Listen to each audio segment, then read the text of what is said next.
Bonjour à tous et bienvenue sur ma vidéo. Ça fait un petit moment que je n'ai plus fait de vidéo YouTube. Aujourd'hui, on se retrouve pour Genshin Impact, une vidéo spéciale, un petit peu spéciale des autres vidéos que je fais d'habitude. Comme la dernière fois, j'ai fait un petit guide sur Diluc ou alors des vidéos de invocation, etc. Là, aujourd'hui, c'est une vidéo à propos d'Elik. D'Elik qui va parler de Scaramouche. Ou alors Nobad, si vous voulez, avec son nouveau nom. Mais moi, je vais l'appeler Scaramouche parce que voilà, je suis habitué. En plus, c'est un petit peu plus stylé. Je vais vous montrer, expliquer un petit peu ce qu'il faut farmer, ce qu'il faut build, comment build le personnage, etc.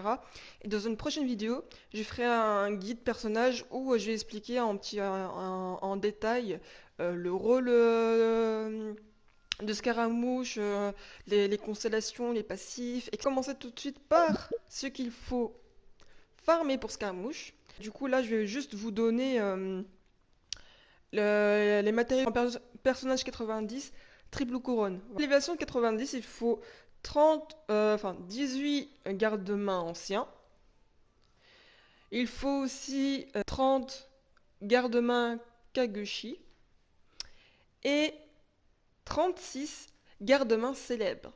Après, en matériaux de boss, il faut le calibre perpétuel. C'est le petit boss qu'on trouve, le sort de dragon, des runes qu'on trouve à Sumeru. Du coup, c'est le même boss, en fait, c'est le même boss que celui de Nilou, si vous avez monté Nilou, du coup celui-là. Dragon pardon. Dragon, Dragon cataclysmique. Voilà, on va y arriver. Et il faudrait farmer ça.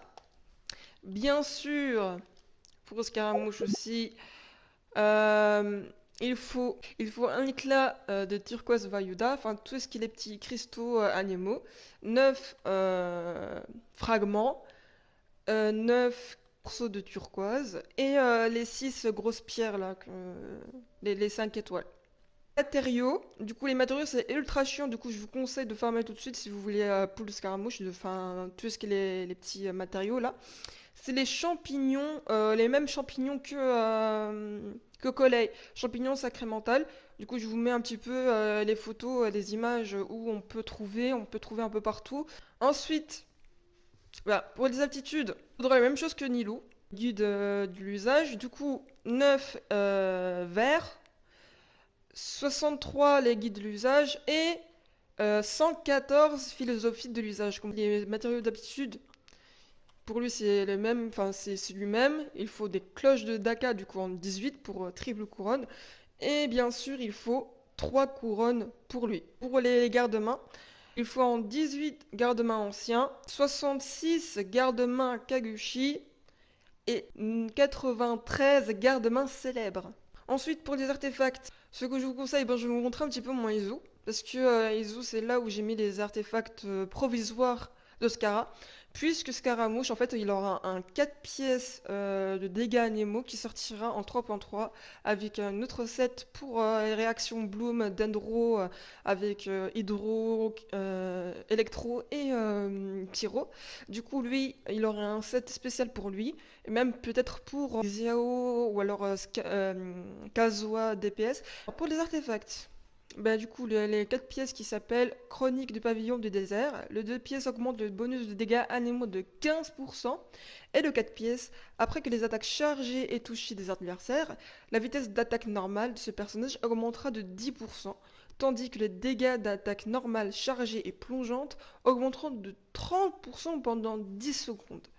Du coup, là, c'est ce set-là qu'il faut farmer pour Scaramouche si vous voulez avoir un bon DPS. Sur les stats qu'il faut privilégier sur lui, c'est bien sûr dégâts crit, de critique, un peu de recharge d'énergie, pourquoi pas, de l'attaque. Et bien sûr, un bonus de dégâts Nemo.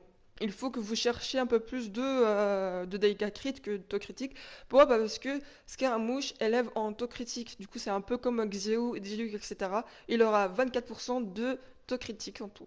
Pour le moment, si je n'obtiens pas le 4 pièces pour Scaramouche, eh bien, je vais mettre le build là qui sera provisoire sur lui. D'abord, en taux critique, Pour Scaramouche, je serai à peu près dans les 80% de taux critique, vu que c'est un peu beaucoup. Il faut que je privilégie un petit peu plus sur le dégât crit, mais voilà, j'ai 155, mais c'est pas assez. J'ai 129% de recherche d'énergie. L'arme qu'il faut, je lui ai mis c'est l'Atlas de la Voûte d'Azur. Bon, l'Atlas de la Voûte d'Azur, c'est l'arme qui est très bien pour Scaramouche, mais c'est en troisième arme 5 étoiles qui est bien pour lui. Parce que le premier, c'est son arme de signature, et le deuxième, c'est l'origine des 80. Du coup, les top tiers pour Scaramouche, mais bon, moi, vu que je n'ai pas l'origine des 80 et je ne sais pas si je vais pull sur la bannière d'armes, du coup, je lui mettrai l'Atlas de la Voûte d'Azur, bien sûr, je l'augmenterai au niveau 90. En artefact, je lui ai mis deux pièces gladiateur, enfin attaque pour 100 et deux pièces dégâts animaux. Du coup, la fleur, un petit peu d'attaque, d'autocritique et de dégâts crit et de critique. L'attaque aussi, du critique, la dégâts crit, régénération maîtrise élémentaire. La bonus dégâts animaux, dégâts crit, recherche d'énergie. Et le casque to critique avec 28% de dégâts crit, recherche d'énergie, de maîtrise élémentaire. Enfin voilà, c'est ça, c'est mes scaramouches qu'il faut maximum pour lui. Enfin, moi je conseille, si vous allez pull son arme ou alors quoi que ce soit, si vous êtes très chanceux dans les artefacts, je vous conseille d'avoir au moins 60% ou alors 70% de taux critique avec au moins dans les 200% de dégâts crit, comme ça vous êtes sûr d'avoir un bon scaramouche qui sera pété quoi. Alors, son arme mémoire du coup c'est un catalyseur 5 étoiles en forme de petite cloche. Le nom c'est mémoire de Talayutula. Ça augmente enfin l'attaque de base de 674 l'attaque de base et le dégâts crit de 44,1%. Pour les passifs, la vitesse d'attaque normale augmente de 10%, 12,5, 15, 17,5 et 20%.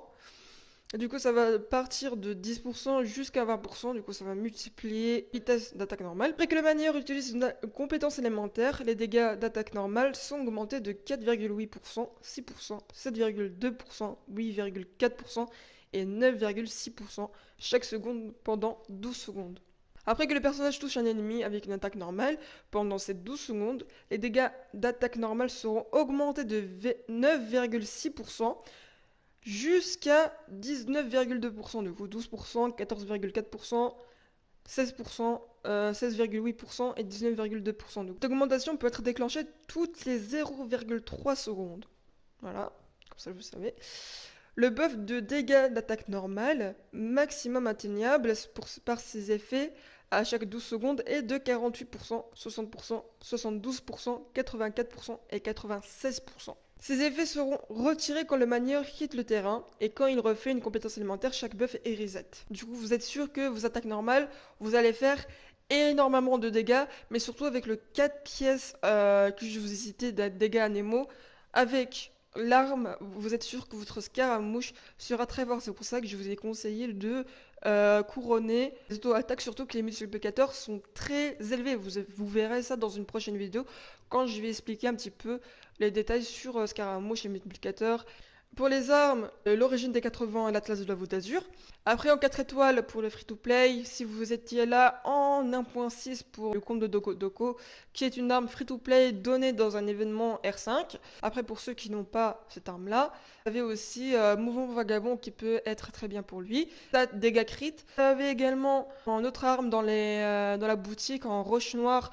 Vous avez aussi le catalyseur qui augmente aussi en dégâts crit. Après pour tout ce qui est un petit peu moins free-to-play, du coup, Battle Pass, vous avez aussi la perle solaire qui peut être très bien pour lui, parce qu'il y a du taux critique, si vous manquez beaucoup en taux critique, du coup, vous mettez ça. Mais en plus, avec les passifs, du coup, c'est très bien. Je pense que j'ai un peu tout expliqué, et en armes de forgeron, il n'y a rien pour qui est bien sur lui. Du coup, voilà, je vous ai un petit peu expliqué tout ce qu'il y a dans les artefacts, les builds, ce qu'il faut farmer, etc. Maintenant, il reste plus qu'à vous. C'est à vous de jouer, d'aller farmer pour Scaramouche. Et je vous souhaite de bonne chance aussi pour les artefacts. Je vous souhaite bonne chance pour les farms de boss, pour les farms de champignons. Et voilà, la vidéo est terminée. J'espère que cette vidéo vous a aidé pour le farm de Scaramouche. C'est la première fois que je fais un guide pré-farm. Du coup, je vous laisse. Je vous souhaite de passer une bonne soirée ou alors, enfin, une bonne journée ou alors une bonne soirée. Et à la prochaine.